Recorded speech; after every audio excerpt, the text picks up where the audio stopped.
Vanguarda Comunidade. Olá, muito bom dia. Começa agora o Vanguarda Comunidade, direto do estúdio da Rede Vanguarda em Taubaté.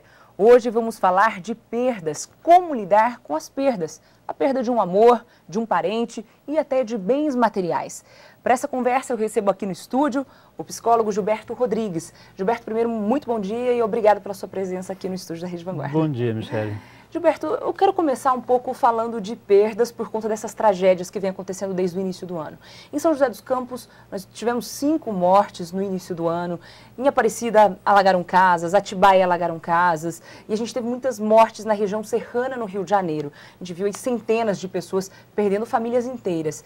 Então, às vezes, fica aquela pessoa, uma mãe que perdeu os filhos, perdeu o marido, um pai que perdeu os pais e perdeu os filhos. Como lidar com a perda nesse momento, que é tão difícil, né? E até encontrar forças para se recuperar. Lidar com a perda, de qualquer modo, é uma situação muito difícil. Por mais que estejamos preparados, vamos ter dificuldade para lidar com ela quando ela acontece, quando ela se põe à nossa frente. Lidar com a perda a partir de uma tragédia como essas que você cita, fica muito mais dolorido, porque você soma a perda propriamente dita às circunstâncias em que essas perdas aconteceram. Se há uma fórmula de lidar com a perda, e é importante deixar claro o seguinte, tudo isso é muito pessoal, depende muito de cada um, da formação, da visão inclusive religiosa, da visão que tem do que é a morte. Quer dizer, todas essas visões individualizadas faz com que cada um lide de modo diferenciado, particularizado com a perda. Porém, há uma coisa que me parece imprescindível para qualquer um. As perdas precisam ser olhadas de frente. Negá-las, deixar para ver depois, fazer de conta que não é tão grave, fazer de conta que não é tão dolorido, é protelar e provavelmente deixar que coisas piores aconteçam para que isso vá sendo curado, para que isso vai sendo amenizado em cada pessoa. A gente já volta a falar especificamente das tragédias. Assim, na sua visão, Gilberto, as pessoas hoje, de uma maneira geral, sabem lidar com a perda? Não. Está havendo uma dificuldade muito grande por uma decorrência do momento cultural que nós vivemos. Só para você ter uma ideia, é uma referência que eu acho que ajuda muito. Há meio século, ou há um século atrás, o modo de se lidar com a morte, ele era muito mais honesto do que é hoje. Hoje as pessoas adoecem gravemente, elas são retiradas dos seus lares, elas são retiradas das suas casas, elas vão para os hospitais para morrer, elas vão para os velórios para se despedirem e a morte virou alguma coisa que não é para ser vista, que não é para ser olhada, que não é para ser vivenciada. Se eu não vivencio a morte, como é que eu vou vivenciar adequadamente o luto? Como é que eu vou digerir com mais tranquilidade, embora muito dolorido, a perda? Tá certo, Gilberto. Voltando agora para a questão da tragédia, né? Assim, pessoas perdendo de repente parentes. Às vezes a gente fala, tem um avô, um idoso, doente, acamado, a gente parece até que vai se preparando. Às vezes também até a lei da vida, né? A pessoa mais velha falecer antes. E de repente um casal perdeu 3, 4, 5 filhos de uma vez só. E pessoas jovens que tinham um futuro pela frente e que os pais sonhavam um futuro pela frente. É mais difícil esse tipo de perda, de lidar com isso? Em primeiro lugar, é antinatural, né? Porque o natural é que os filhos enterrem os seus pais, e não o inverso.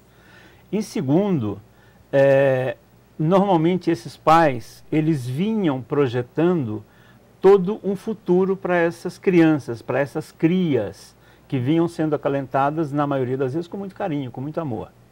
Então, essa perda, além da perda do filho, do ente querido, ela tem um significado maior, porque ela está significando a perda de um sonho. Tanto que não é raro ouvirmos nessas circunstâncias pessoas dizendo, com muita tranquilidade até, que dariam qualquer coisa para estarem no lugar daquele filho, daquele jovem que perdeu. É difícil lidar com a perda, principalmente em caso de criança, né? Como que a gente pode, por exemplo, tratar isso em casa? De repente, um irmão que ficou, né, e os outros 2, 3 se foram, como que o pai e a mãe devem tratar aquilo com a criança? Porque se para o adulto já é muito difícil, Gilberto, como a gente faz com uma criança que ainda não tem tanto conhecimento do mundo, dos sofrimentos, das tragédias? A melhor forma de fazer com que uma criança venha tendo conhecimento do mundo é mostrando a essa criança, do modo mais verdadeiro possível, o que é o mundo. E se naquele momento da vida dessa criança, o que está acontecendo naquele seu contexto familiar, que é o que você está citando, é uma situação de morte, é uma situação de perda, isso deve ser dito com toda a clareza possível. Diz-se da morte e dá-se colo, mas não se sugere esconder, não deixar ir ao velório, não deixar ir ao sepultamento. Quer dizer, é importante que se dê conta do fenômeno da perda. Essa é uma fase. Uma segunda fase é como vai se lidar com a falta, no seu exemplo, desse irmãozinho, por exemplo. É como vai se lidar com a dor dessa ausência, que na criança, na maioria das vezes, é experimentada de um modo bastante diferente do adulto. A criança ela tem uma visão da morte ainda muito mágica, que o modo dela olhar para o mundo ainda é mágico. Não é tão concreto, não é tão realista quanto do adulto. Mas, fundamentalmente, não contar histórias de carochinha. Nesse caso, não cabe. A verdade é fundamental para o amadurecimento e para que essa criança, lá na frente, adulta, venha ter uma condição de lidar com a realidade de forma amadurecida, de forma adulta. Tá certo, Gilberto. Ainda com relação à criança, eu tenho mais algumas perguntas para você, mas a gente vai deixar para o próximo bloco. Até já.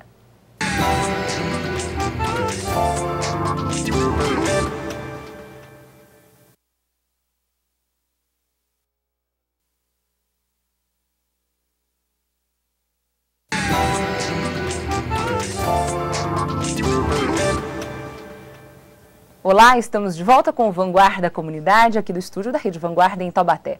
Hoje recebemos o psicólogo Gilberto Rodrigues, de Taubaté, para falar de perdas. Gilberto, no bloco anterior a gente estava falando das crianças, né? Que os pais realmente, você disse, que devem levar as crianças ao velório, falar da situação. Agora, com relação ao após a morte, o período depois, para os próximos meses, os próximos anos, como que o pai pode identificar se a criança está sofrendo com aquilo, né? Se ela pode caminhar para um caso, por exemplo, de depressão, ela precisa ter um acompanhamento psicológico, como fica o pós-morte depois? Após a morte é fundamental que a criança, isso vale para qualquer pessoa, aliás, que a criança elabore essa perda, que ela vá compreendendo essa perda. Elaborar uma perda não implica fazer isso sem tristeza. Quer dizer, a tristeza é alguma coisa absolutamente natural quando se perde uma pessoa querida. O problema é quando essa tristeza começa a ficar demasiadamente prolongada. Então, a tristeza muito prolongada, com algumas características, com alguns sintomas de desmotivação para brincar, porque o fato de estar triste não quer dizer que em determinados momentos do dia as pessoas se movimentem, elas vão buscar seus amigos, vão buscar suas tarefas, vão buscar as coisas que dão prazer. Quando começa a haver um processo de apatia, de desinteresse associado a essa tristeza, é muito importante que se converse com essa criança. Os pais, em caso de dúvida, seria muito interessante que buscasse ajuda profissional. Os profissionais hoje, cada vez mais, e a psicologia, ela vem abrindo um espaço muito grande para ajudar as pessoas no sentido de fazer essas elaborações. Porque, na realidade, não vai fazer com que a criança compreenda melhor. Vai fazer com que ela elabore e que ela vivencie essa perda. Essa vivência é que vai provocar a compreensão. E, Gilberto, como fica, no caso, a posição dos amigos, dos parentes, que tiveram pessoas assim, com essa situação, com esse sofrimento de perder pessoas muito próximas? As pessoas devem ir, devem participar, devem ajudar, devem tentar entreter, devem fazer alguma coisa, ligar, participar ou não, deixa aquela pessoa quieta, ou mais vai atrapalhar do que ajudar? O que deve fazer nessa hora? Então, ou cada caso é um caso, novamente? Não, é muito interessante, porque há dois modos de olhar para, vamos chamar assim, para essa visita pós-morte, ou para essa visita fúnebre, se pudermos chamar assim. Eu acho que se formos visitar para levar o nosso carinho, para levar o nosso colo, para levar o nosso sentimento de pesar por aquela pessoa que também era amigo, que também era conhecido, que também era um vizinho, isso é extremamente saudável. O que me parece não saudável é aquela visita que tem o propósito de vamos sair dessa, a vida continua. Quer dizer, não é oba-oba. O momento de tristeza é para ser vivido. A visita é para ser vivida, independente se ela vai provocar mais lembranças daquela pessoa que se foi, se ela vai até provocar mais choro, isso não faz mal. O que faz mal é talvez menosprezar o sentimento que aquelas pessoas estão experimentando. E como o mundo de hoje parece que todo mundo tem que ser alegre, né? Parece que o mundo não está gostando muito de experimentar sentimentos de tristeza, embora eles façam parte do nosso dia a dia, as pessoas querem alegrar todos o tempo inteiro. O que nós poderíamos chamar que isso é um desrespeito ao momento de tristeza de cada um. E isso não é bom. Assim, você acha, você até estava me falando que as pessoas costumam excluir a morte da vida delas, né? As pessoas têm que encarar mais de frente um pouco a morte. Então, eu tenho a impressão que quando nós entendermos que a morte é um processo absolutamente natural, que ele pertence ao nosso dia a dia, que a gente não precisa deixar de viver, porque hoje fica-se mais ou menos assim, vive-se com muito cuidado, mas não para preservar a vida, vive-se com muito cuidado para evitar a morte. E ao evitar a morte, literalmente, não se vive. Então, quando separa vida e morte, eu não vivo. Quando eu vivo, primeiro, que é meio filosófico, mas quando eu estou vivendo, eu estou morrendo. Se nós formos pensar fria e cruamente, eu comecei a morrer no momento que eu nasci. Claro. E de lá para cá eu estou num processo de deterioração física, eu estou num processo de envelhecimento, portanto, num processo de morte. E eu tenho que olhar para isso com muito cuidado e com muito carinho. Agora falando um pouco de perda material, Gilberto, eu vou pedir até para o Cecel e para o Alfredo soltarem um pouco de imagens que a gente tem do alagamento, por exemplo, em Aparecida. Mas teve gente que teve a casa inundada, perdeu todos os móveis e perdeu documentos, fotos, enfim, coisas da vida toda, né? Então a pessoa vê aquilo ali, uma casa que ela mora há 20 anos, há 30 anos, enfim, alagada, se destruindo, caindo, em ruínas. É difícil também lidar com a perda material?